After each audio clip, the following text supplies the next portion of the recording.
お、雪降ってる上の方。本当だ。おはようございます。寒いね。ね、もう10時なんだけどね。今は今井めぐみの里の道の駅、この松本に来たら絶対行かないとっていう長芋ね、あさって食べに500円の、あ、もう長芋出てる。冬だもんね。いっぱいあるね。すごいね。すごいね。あ、こっちはお得の、お、超安い、280円とか折れてて300円ぐらい。まだリンゴもある。そうそう、贈答用だね。贈答用っていうか、ちゃんとしたやつ。そうそう、サンフジちゃんとしたやつって全部ちゃんとしてるんだけど。家庭用じゃない。あ、そうそう。おー、安いな、700円。こちらです。あ、美味しそう。そうだね。なんか昨日がさ、すっごい暖かかったから、うん。すっごい寒く感じるんだけど。寒いけど、何これ。でもこれは普通だと思うんだけど、ね。そうそう、まあ真冬の普通だけど、今1度ぐらい。よし。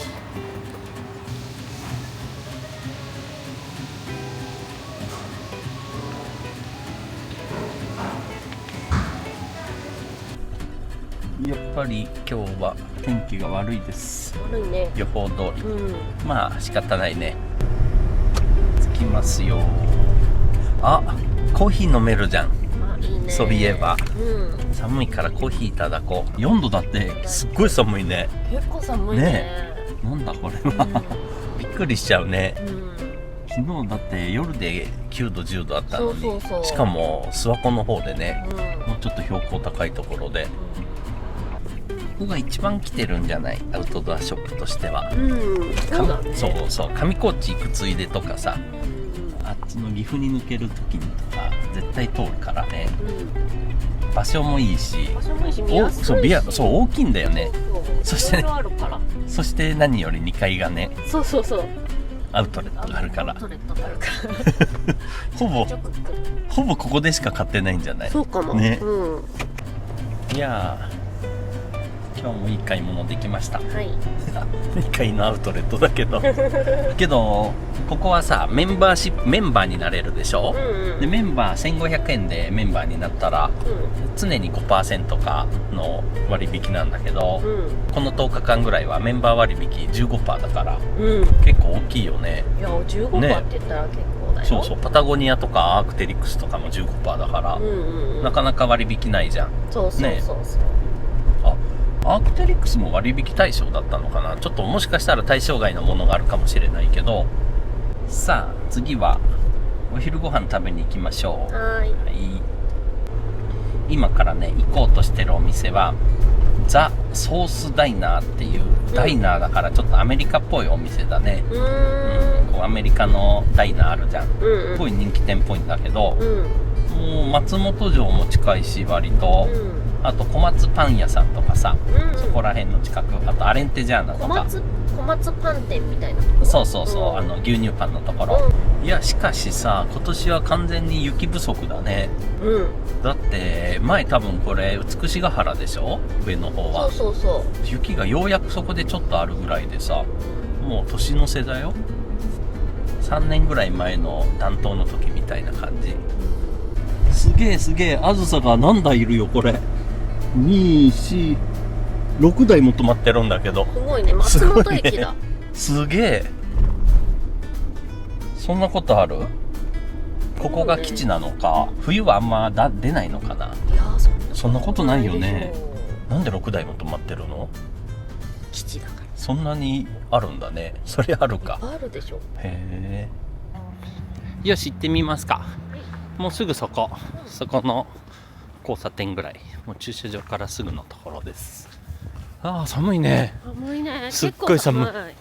ついにちゃんとしたダウン着てるもん。フリースでちょっとピューピューだね。鼻が寒いよね。鼻が冷たい。あ、ここか。おお、あったあった。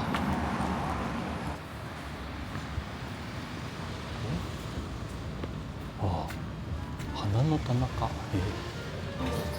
いや、おしゃれなお店ですね、松本は。今日ね、平日月から金のランチがカレーとパスタの提供で、土日とあとディナータイムがハンバーガーが食べれるみたいで、今日はね平日なんでこっちのチキン柚子クリームカレーとミートソーススパゲッティを1つずつ頼みました。で1つをサラダドリンクセット、もう1つがスイートでニューヨークチーズケーキをお願いしてます。でもハンバーガーとかもねできれば食べたかったんだけど、結構美味しそうなハンバーガーありますね。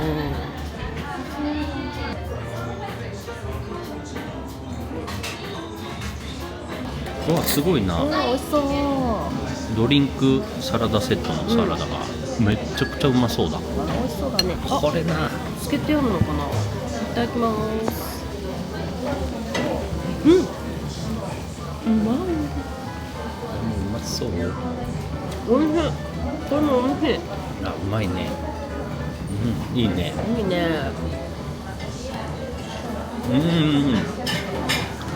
あ、うまいな。あ、これはクミンかな。クミン入ってるよね、多分。多分ね。来ました。うまそうだな。ダイナーだね、これは。ね、ちょっと日本のミートソースと違うじゃん。パルミジャーノが大きいの乗ってて、いや、いいね。こっちもすごいぞ。何これ。あ、みかんかと思ったらかぶか。うまそう。超うまそうだね。しかも1300円ぐらいだったと思うんだけど、これいただきます。うまそう。これはすげえな。いいね。相当美味しそう。いただきます。うまい。あ、すっげえ。肉のコクというか、すごい。超うまい。ミートソース。上にね、キノコがいっぱい。いいね。このさ、野菜が乗ってるのが、素揚げされた野菜が乗ってるのがすごく美味しそう。いただきます。もらい。あ、ココナッツ。マイルドだね、でも。あ、美味しいな。結構甘めのね、ココナッツカレーだね。美味しい。あ、このほうれん草とかやばいよ。これ何いっぱい入ってるんだろう。すごいね。超うまいな。いいね、ここ。いや、美味しい。さすが平日でもほぼ満席でさ、人気だもんね。はい、ニューヨークチーズケーキ。あ、塩だ。美味しそう。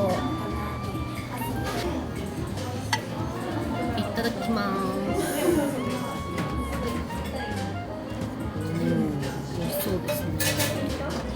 あ、すげえ。ここに見えてなかったけど、ラズベリーいた。いただきます。すっごい滑らか。あ、そう。すごい。うわ、美味しい。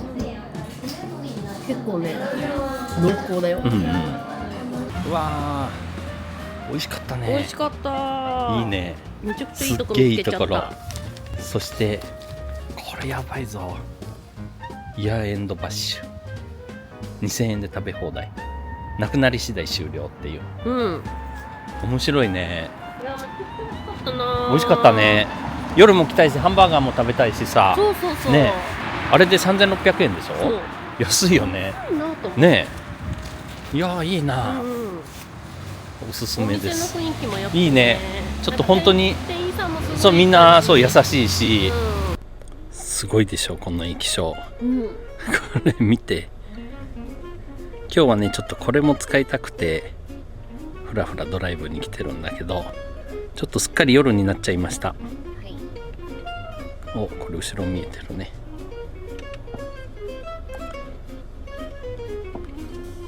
でこれがねアトートのカーディスプレイで 12.95 インチあるすっごい大きなディスプレイです。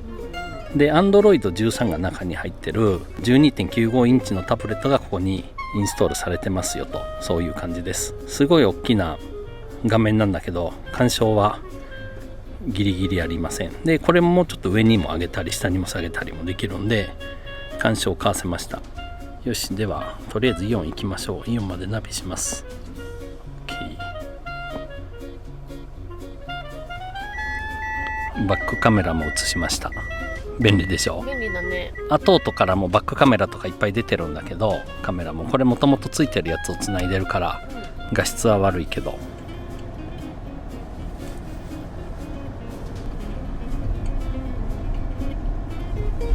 2画面にするにはまずこうゆっくり上げて、でこの分割っていうのをしたら、これと例えば Spotify で音楽聴きながらナビもできる。でこ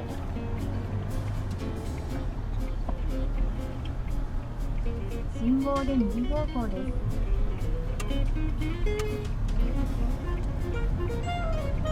およそ500メートル先、あがたの森公園の左方向です。いいね、ほんとこの大画面は相当助かる。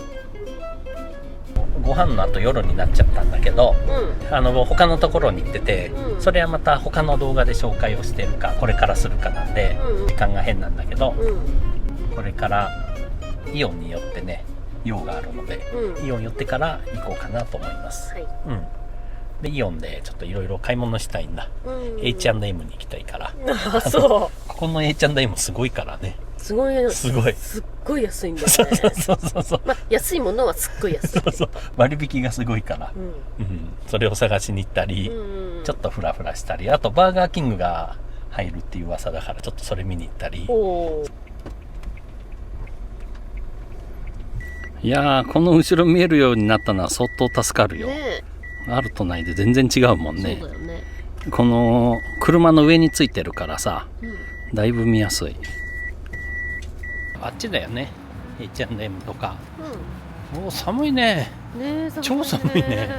まあだけどさ、いつも冬松本ってバリバリだもんね。そういえば道路ツルツルじゃん、この歩道が。プロジェクションマッピングも結構寒いもんね。そう、寒い寒い。そう考えたらまだあったかい方かな。そうだね、どうしよう。なんか動画的にはさ、ずーっとご飯食べてるみたいに多分なってると思うんだけど、この間ね3時間ぐらいちょっと他のことしてたからだけどお腹も減っちゃったから、どうしよう。プロジェクションマッピング見てからご飯食べるか、先にご飯食べるか、どうしよう。イオンにもいっぱい入ってるけどね、ちょっと見てこうかな。イオンもね、食べ物屋さんも、バーガーキングがもう開いてたらなんなら食べたいんだけど。いや、ミスドが入ってるじゃない。ミスドじゃ心、あ、ほらほら、あれバーガーキングじゃん。まだやってないか。まだやってなさそうだね。あ、ここ、あ、これだね。前さ、光屋のなんかが入ってたとこじゃない、カフェみたいな。テイクアウトでさ、ローストビーフ丼とかなんかあったところだよね。ああ、いつできるんだろう。食べたい。食べたいよね。あ、そこだもんね。あ、ここか。なんかすっげえ豪華じゃん。いつオープンなんだろうね。書いてないね。ダメか。しかもお店入れないや、こっちから。やっぱり安いな、ここの H&M。すごくない？靴下200円にパンツ3枚で400円になった。3枚もあるの？そうだよ。すごいね。1800円してるんだもん、もともと。いつもほぼとんでもなく安くなるよね。さあ、買い物もできたし、ここがいいかな。とんかつ美味しそうじゃない？美味しそうだよね。お腹空いたな。お腹減ったね。行ってみようか。ここ行きましょう。今日はロトハ冬の贅沢御膳と西盛御膳いっぱいあります。冬季限定はね、牡蠣だね。いいよね。広島の今あるんだね。こういう美味しそうだね、ロースもね。美味しそう美味しそう。前来た時ここ昼すごい混んでたんだよね。これすごいね。それすごい。黒毛和牛カツレツ。そうそうそう。これもすごい。お二人様御膳も。いや、いいね。お弁当。お弁当もあるんだ。ねえ、すごいね。レモンかけてあげようか。なんで自分でかけてます。ご飯が1回まで無料かな。そう、ご飯が1回おかわりできて、キャベツと味噌汁は分かんないけど何回かはできるっぽい。いただきます。いただきます。うまいな。うんうん。ヒレカツが食べたいと思ってたんだよ、私は。そうね。ロースよりね、ヒレの方が最近好きなんだ。いただきまーす。あ、うまい。うん、サクサクだ。軽いな。軽いね。うん、うんおいしい。うまいね。おいしい。うん。衣がすごい軽い。そうそう。美味しい。あー、美味しかった。美味しかったね。こっちか。なんかこのさ、バーガーキングが入るこのレンがさ、片倉館の何かで使われてたのを持ってきてるんだって。そうなんだ。なんか雰囲気あるじゃん。ね。よし。お腹もいっぱいになったし、H&M でいっぱい買えたし、プロジェクションマッピングに行きましょう。はい、さあナビしましょう。どこだっけ行くのは。松本城。駐車場は GO。 まあ駐車場行けばあるでしょう。なんか、はい、OK。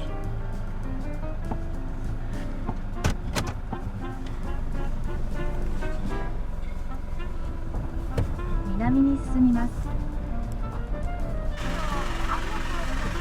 あ、右行けって言ってるけどダメだって。左です。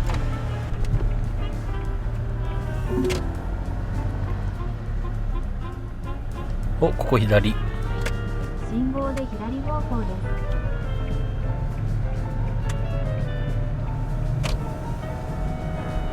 およそ600メートル先、清水1丁目を左方向です。とんかつ屋さん美味しかったね。美味しかったね。結構サクサクで軽かった、衣が。そうそうそう。いいね。このくらいがちょうどいいかな。いいね。うん。あ、もう着くんだ。あと4分だって。近いね。もうすぐそこだよね。もう松本城。そうでしょ。どうやってる？あ、まだもうちょっと先だね。あ、次か。お、駐車場あるね。あ、あるある。あれやってないぞ。やってない？普通に白い。本当？うん。反対側じゃないの？映ってんの？あ、そういうことか。まあそうか。あ、そうだね。全面やらないもんね。さあ行きましょう。お堀のところ。桜の時期じゃないから真っ暗だね。ピリピリ寒い。じんじん寒い。毎年来てるけどさ、こっち側見るの初めてだから、このプロジェクションマッピングじゃなくて厳かな松本城を見たかったらこっちに来たらいいんだ。そう、反対側にねえ、音楽は聞こえてるけど、ああ、こっちからも見れるね。普通向こう側じゃん、やっぱり松本駅もあっちだし、ねえ、こっちの橋越しもいいね。あ、でも木が邪魔か。これです。2月の15日まで。わ、こっち穴場かもな。すげえぞ、こっちも。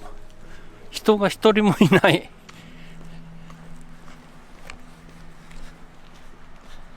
あ、そうか。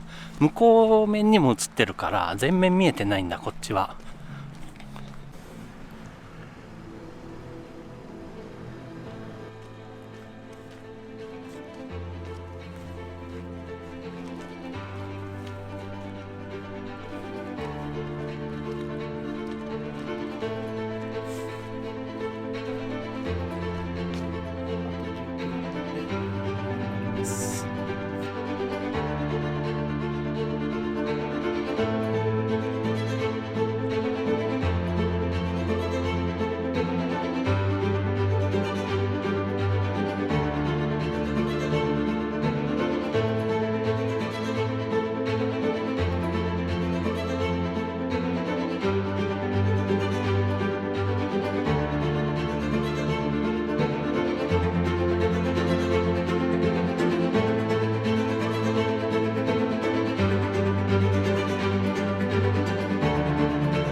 今年のすごいね。すごい迫力。音楽も良かったしさ、すっごい綺麗だったね。綺麗だったね。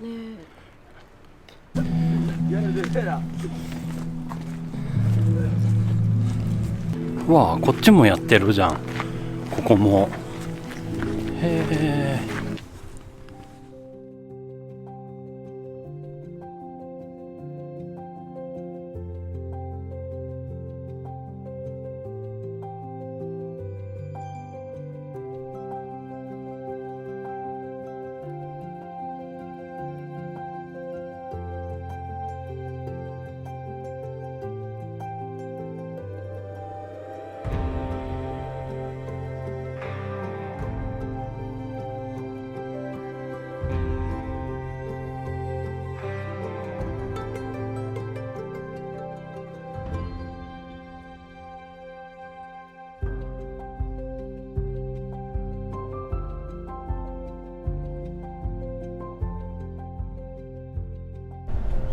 いやー、すっげーよかった。よかったね。本当に今までで一番良かったね。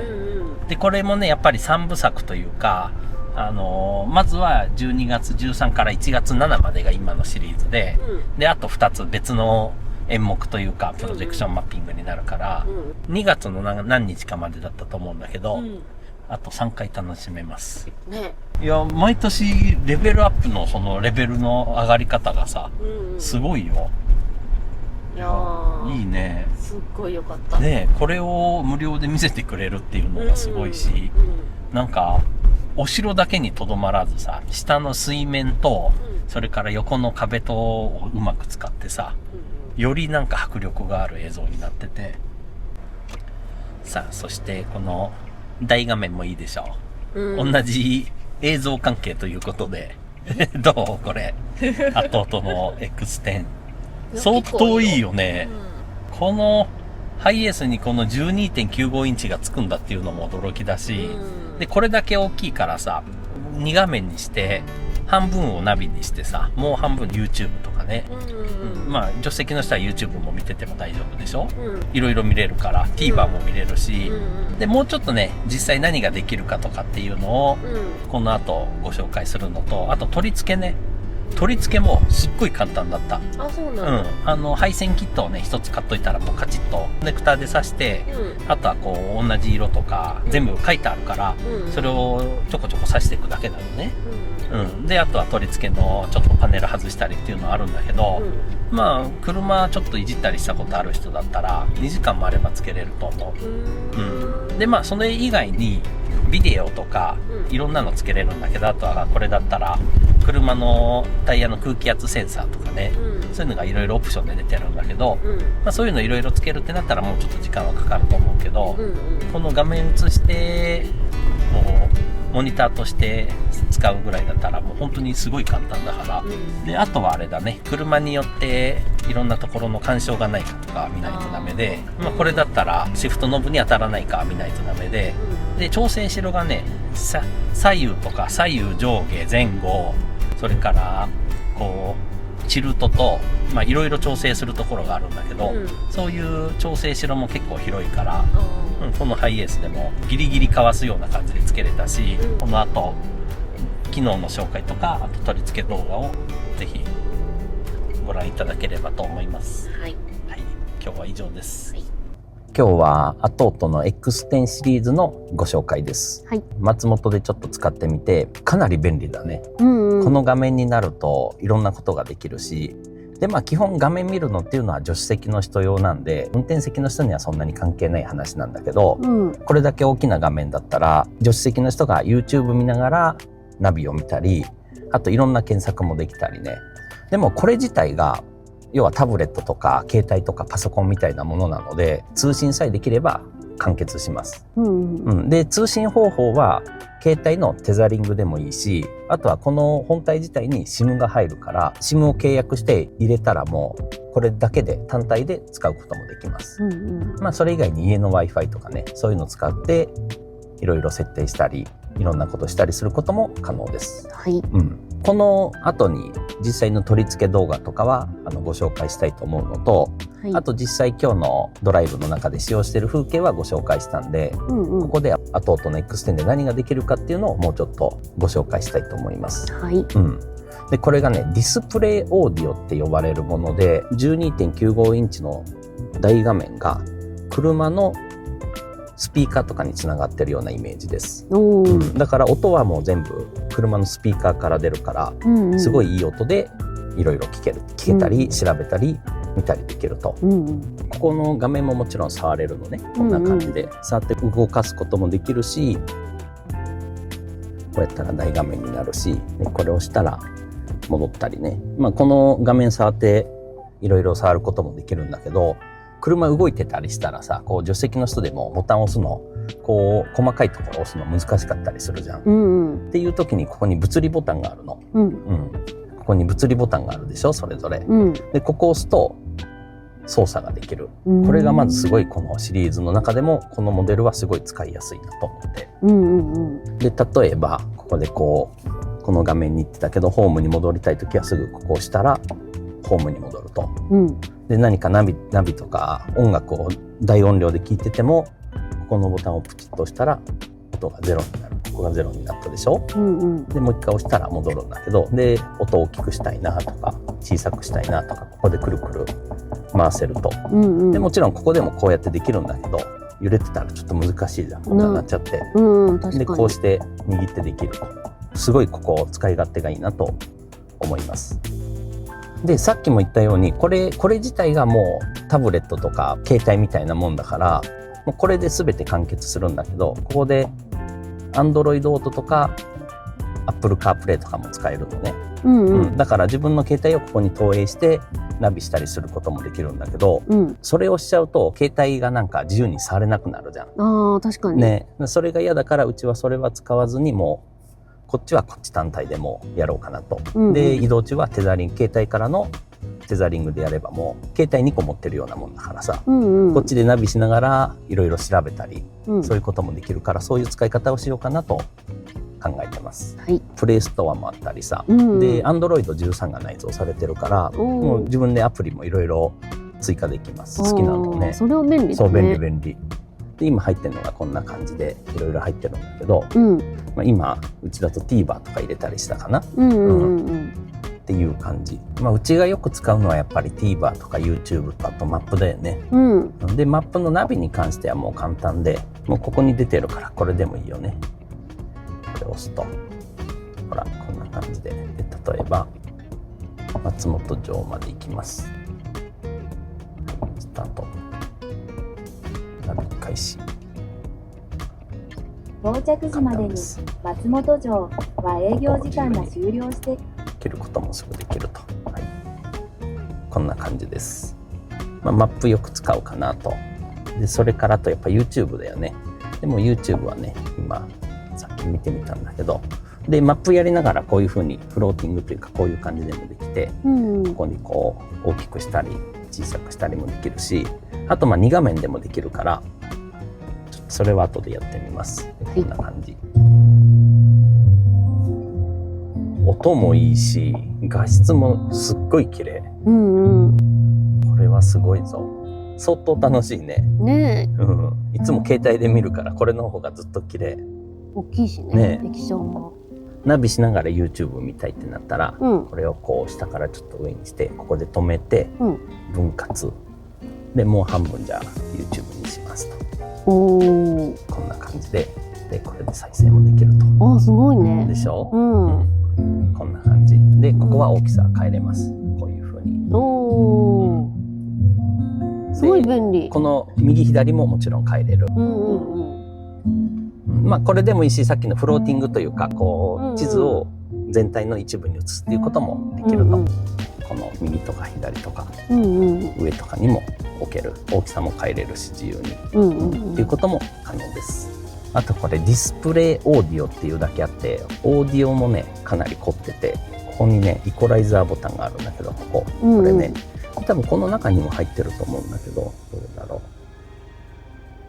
あ、これね EQ ってあるでしょ、これがイコライザーなんだけど、これを押すとすっごい細かくこうロックとかソフトとかいろんな音を変えれます。これで音楽を聴いたらさ、もう全然変わるよね、うんうん、ロックとか映画館とかで、 Spotify 聴くときはロックにして、 YouTube 見るときは映画館とかソフトとか好みに合わせて、うん、で細かい設定もここでこう変えたりもできるんだけど、うんうんうん、こういうのがイコライザー機能っていうのもついてて、でここのねこの上にいろんなのがあって、例えばこれを押すと右前からいっぱい出したいですよとか、左のもう運転席の人うるさいっていうから助手席だけ集中して出しますとか、でこの車に関しては前2つにしかスピーカーがないんだけど、普通の車はさ後ろにもあったりするじゃん、だからこうやって後ろの方をメインにしたいとか前の方をメインにしたいとか、いろんな風にここでできます。この指でこうできるのすごくない？便利のこんね。な感じで簡単に設定できるね。そうそうそう、すごいこれもよくできてます。でまあこれはちょっと最初に戻しておきたいんで、全席にしたら元々の真ん中に戻ります。でそれ以外にもねいっぱいあるんだよね。なんかできることが TPMS っていうのをしたら車の空気圧をここで表示してくれるんだけど、でそれはそういうセンサーを車のタイヤにつけないとダメで、これはつけてないから見れないけど、これなんか待ったらいいかなと思います。カーナビとカーオーディオとタブレットがセットになって車にも備え付けられてるみたいな、で中にはさタブレットとかをこうクランプして車の前に置いてたりする方も多いと思うんだけど、そうなるとまず音がさ車のスピーカーから出せないでしょ、それから充電を別で取らないとダメでしょ、でエンジンオフにしても電源切れないでしょ、そういうところのちょっと面倒くささがあるというか、うちも iPad をそういう風に使ったことがあるんだけど、そういうのがもう全部これ一つ設置したら解決されると、カメラもつけてはいないんだけどカメラつけることもできるし、そしたらバックカメラと連動もするし、っていうのもできると。でうちは今ね AUX に1個入れてるの、後ろバックを、でもともと車についてて車の後ろの高い部分にカメラ自体はつけてて線は前に引っ張ってきてたんだけど、ディスプレイがなかったから使えてなかったんだけど、これで使えるようになってこんな感じで後ろも見えてますと、これもすごい助かるね俺らは、これでこれが最初からあったらぶつけないで済んだよ、バックの時に。そうだね、最後にどれぐらい画面が綺麗かと、それから音の変化がどれぐらいあるかっていうのをここにねサンプルの映像が入ってて、ここにねこれでちょっとやってみますね。でまずはスタンダードでいこうか。いきます。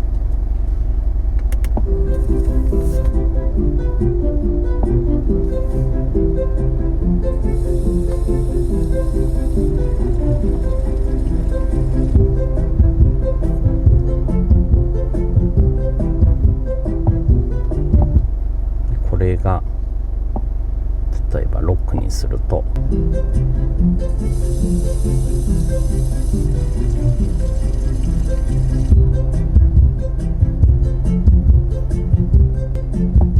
結構低音が違うでしょ、あとじゃあ映画館試してみようまた全然違う、わかる、ね、音は全部同じ大きさだからね。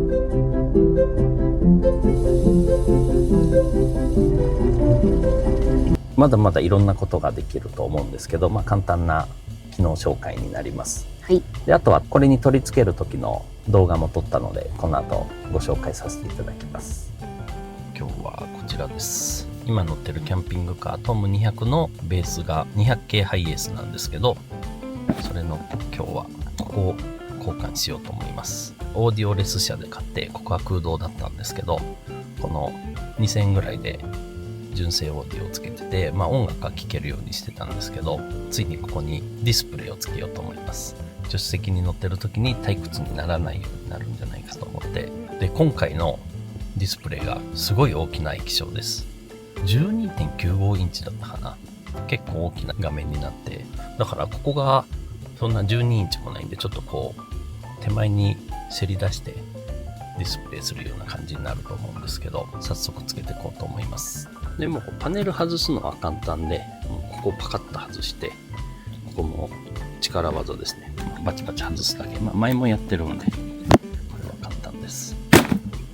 こんな感じで、もう爪で止まってるだけなんで、ちょっと寒いとね、割れやすいんで、特にここら辺がなんか折れそうになるんで、ちょっと温めてから、うちはやってます。ここかなんか、割れやすい。これだけ。で、まずは、これを取っちゃいます。こういう、なんか内張り剥がしみたいなのもあるんで、こういう風にやって取ったりもできるんで、最初はこれあった方がいいかもしれないですね。何回か外してたらなんか簡単に取れるようになるけど、ゆるいな。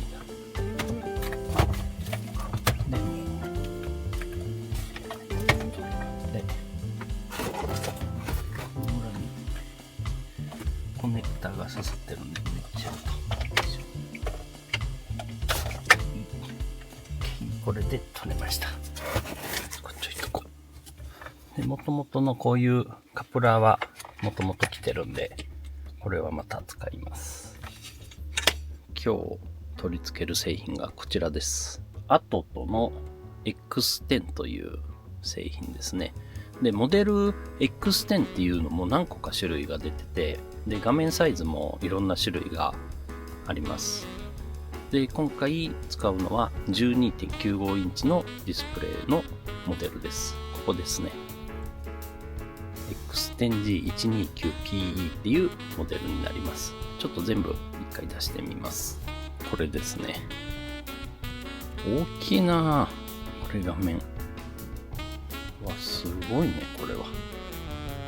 12.95 インチです。そして付属品がいっぱい。こんな感じ。ああ、そういうことか。この後ろが 1D タイプなんで、2D の穴が開いてるんで、これを1個つけて、こういう感じにして、中が空洞にならないようにすると。そういうことですね。で、これが取り付けのブラケットかなとか、あと配線もいっぱい、配線というかコネクタもいっぱい入ってます。ネジもあるし。で、説明書は特に詳しくはなくて、この QR コードから説明書を読むと。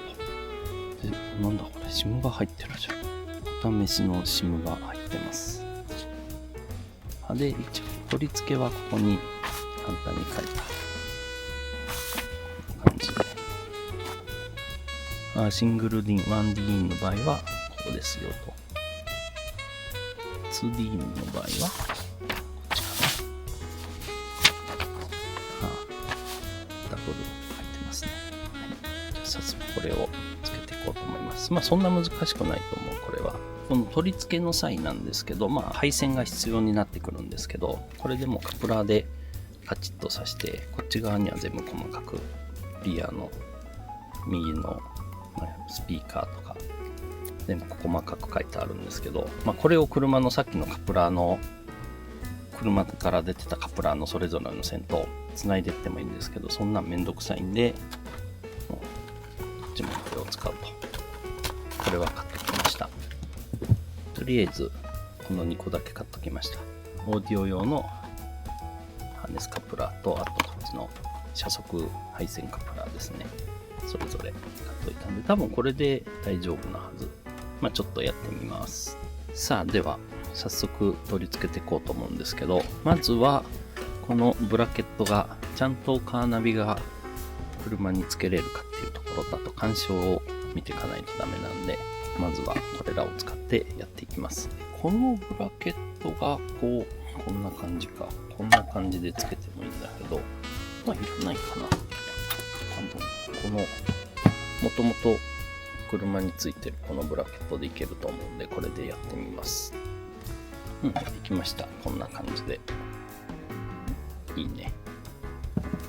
であとは、これがここにね、スライドして入ると。こんな感じで。で、こんな感じか。干渉があるんで、ちょっと動かさないと。ここで調整できるんで、左右上下動かせるんで、ちょっとつけてみます。ここのネジで、私はこう動かせて、ここで、首も触れて、この横のこの部分ですね。この部分で高さも変えれると。ついた。こんな感じです。あ、大丈夫だね。ここも出せるし。まあ出せるけど、これは使えないから。どうだろう。近いから。ハザードも問題ない。シフトも問題ない。まあ狭いけど、丈夫です。おお、いいね。すごいな、この迫力は。いい感じです。よし、じゃあこれで、ちょっと配線だね、次は。やってきます。まあ、配線とりあえずこの説明書見ながらやるのと、あとここになんか巻いてあるね。これなんだろう。細かい線のそれぞれの使用書みたいなのも巻かれてます。で、ここにも全部書いてあるんで大丈夫ですね。まあこれと、この買っておいたトヨタのこれをまずつなげていきます。オーディオハーネスは使って、で、ただ、この車はリアがないのでリアは使ってません。そして、あと、車速の配線カプラーもピードとか、あとはパーキングブレーキとかかな、これ。だからいらないんじゃないかな、これ。あとは、この配線をここにこう刺すだけです。簡単。こんな感じですね。で、付属の線が、あとこれか。これ。フロントカメラの入力とか。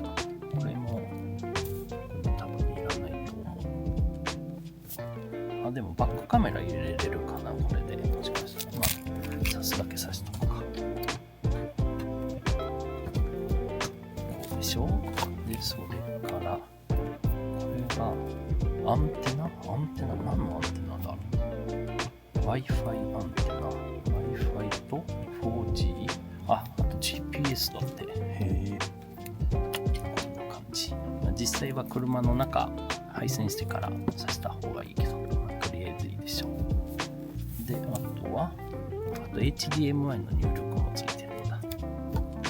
あ、それで、これか。この Wi-Fi アンテナを鉄じゃなくて、ここにつけなさいよっていうことだね。そういうことか。で、こっちはマイクだね。音声拾う用のマイクですね。だからここに挿したらいいんだね。はい。OK。で、こちらに USB とマイクロ SD かな。入れるポットもついてます。で、反対側はこう SIM が入るから、これ単体で、あ、そうか、これ Android 13かなんか入ってて、これ単体でもそういう通信してできるっていうことか。ああ。だから Wi-Fi のアンテナとか、ここにこれがあるんだ。4G、あと GPS、GPS のアンテナと Wi-Fi のアンテナがあると。そういうことですね。あとは通電させる前にもう一回チェックして、OK だったら、もう一回通電させてみましょう。仮配線できたんで、ちょっとエンジン回してみます。おう。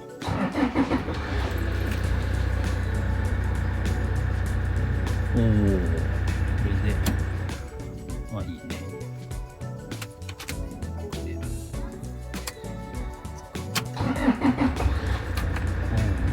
つくね。音も大丈夫そうなんで、OK。今このケースから出すのにちょっと苦労してたんですけど、さあ、ちょっともう暗くなっちゃいました。早いな。もう4時半で真っ暗なんで。OK。これであとははめていったらいいと。つきました。いいんじゃないでしょうか。これもかわしてます。で、あとはマイクだね。マイクどうしようかな。ここら辺につけようかな。裏側につけます。あとはこのアンテナをこの下から回してきたんで、横通して上に上げると。そんな感じですね。取り付けは至って簡単です。この配線のスペースが狭いからちょっとめんどくさいけど問題ないです。入った入った。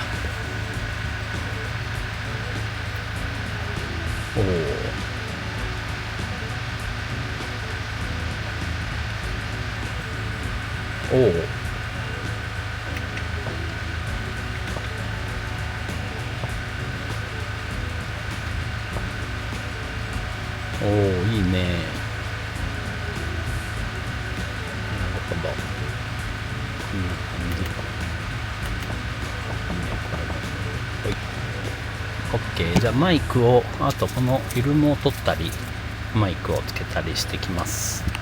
マイクはここんな感じ。ここにつけました。いいでしょう。いや、できました。ああ、いいんじゃない？問題なさそう。ここのシフトもギリギリ当たらないし、大きいし画面。最高です。取り付けはこんな感じで。どうだろう。2時間ぐらいあったらつきそうですね。